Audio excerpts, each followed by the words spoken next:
I'm Jonathan Delbridge, and I'd like to welcome you to lesson number 4 on the Mozart Piano Sonata in C, K545, first movement.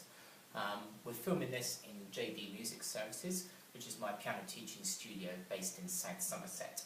If you want to know more about piano lessons or other services we offer, such as arranging accompanists for exams, concerts, arranging music for choirs, ensembles, all sorts of things, visit jdmusicservices.co.uk. In the previous lessons, we've looked at an overview of the whole sonata, and then we've spent 2 lessons working on the first subject. Today, I'd like to look at some of the second subject, which begins in bar 13.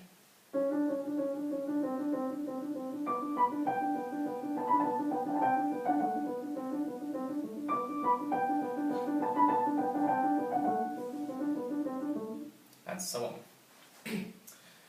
Let's look at the melody first of all. It's interesting that this is connected to the first subject. So Mozart has done what we usually do in sonata form and moved to the dominant key, so we're in G major. But the first subject began with the C major tonic triad ascending. The second subject begins with the tonic triad, now of G major, descending. So he's obviously linked the 2 subjects together with that tonic triad. Traditionally, the second subject was more delicate, and therefore I think in this situation it's nice to maybe contrast it with the first subject by playing it slightly softer, although Mozart hasn't given us any dynamic markings on the Urtext, the original edition. Now, what Mozart has written in very clearly is the phrasing of this second subject. So we have a slur over the first 2 notes. So I think we should do that, make the second note lighter and separate it from the next note. And then the A comes at the end of a phrase, comes at the end of the slur. So we want to separate that A, and the G that's immediately after it has a little staccato mark as well. So if we phrase that, and I think that gives it a nice lightness and almost a playfulness. So I think we should practice that to make sure that phrasing is exactly as Mozart has marked. We then have this little trill, and I tend to perform it as a 4-note trill.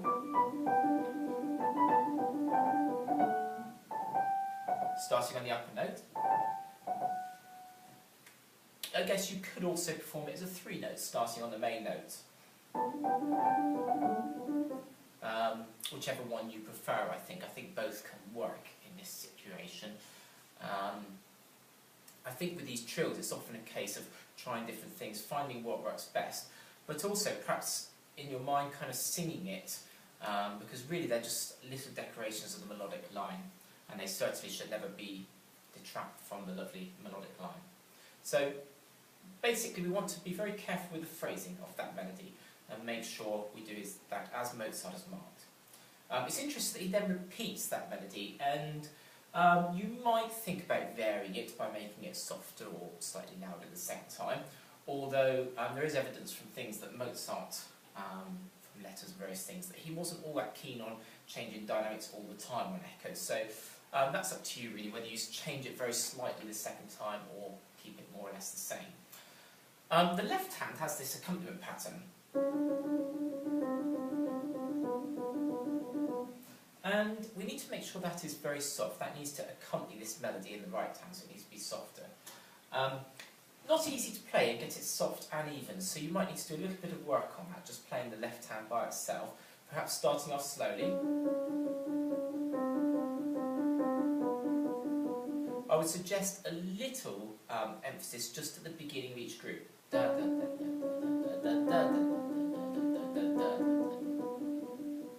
Not too much, but that will just help to hold it together a little bit. Keep the fingers quite close to the keys in order to keep it very soft. Make sure the wrist is relaxed. You could incorporate a little bit of rotary motion. and certainly no pedalling or what we call legato pedalling, where you sometimes overlap notes like that. We'll make it sound too heavy in this instance, so keep the notes nicely separated. You may need to practice that by itself. If you find that tricky or it's becoming out uneven, you might practice some dotted rhythms. And then dot it the other way. And then even. And so on. And you could also make up other rhythm patterns. And all those kind of things. They're all useful for help to practice getting that nice and even. But just be careful that the arm is nice and relaxed, the wrist is relaxed, it's not tensing up at all. Keep your fingers fairly close to the keys. And do a little bit of practice on that left hand. A bit of practice on the right hand by itself to get the phrasing, and then you can look at putting it together. You may need to practice the trill slowly together. So if you do a 3-note trill, it's working out which notes are going to come together. So I'm ending the trill on the second left-hand semiquaver. If I do a 4-note, it's the same. So you might want to practice just that, just to line those up, and then take it up to speed. Okay, just to practice that aspect there. The other challenge with this second subject is similar to what we talked about with the first subject, the balance of the hands. The right hand needs to sing over the left hand. In terms of dynamics, the left hand probably wants to be pianissimo, and the right hand may be kind of a mezzo piano. So you might want to do what we might call ghost playing. We talked about this with the first subject, where you just play your melody with the left hand, just touching the key surfaces, but not actually sounding the notes. So what I'm doing is I'm training myself to put a different weight into each hand. And then you can play it again, just playing the left hand very lightly. If some of the notes sound and some don't, that doesn't matter. And then you can adjust the balance to exactly where you want. So there's some ideas of how to practice the second subject. Work on your right hand phrasing, work on the left hand even, but very soft, and then getting the balance when you put your hands together. In the next video, I will look at from bar 18 down to the end of this section, before we then move into the development. So join me in the next video to have a look at that section. In the meantime, check out jdmusicservices.co.uk and feel free to leave comments, or if you have any questions, feel free to use the comment space to add questions as well. Thank you.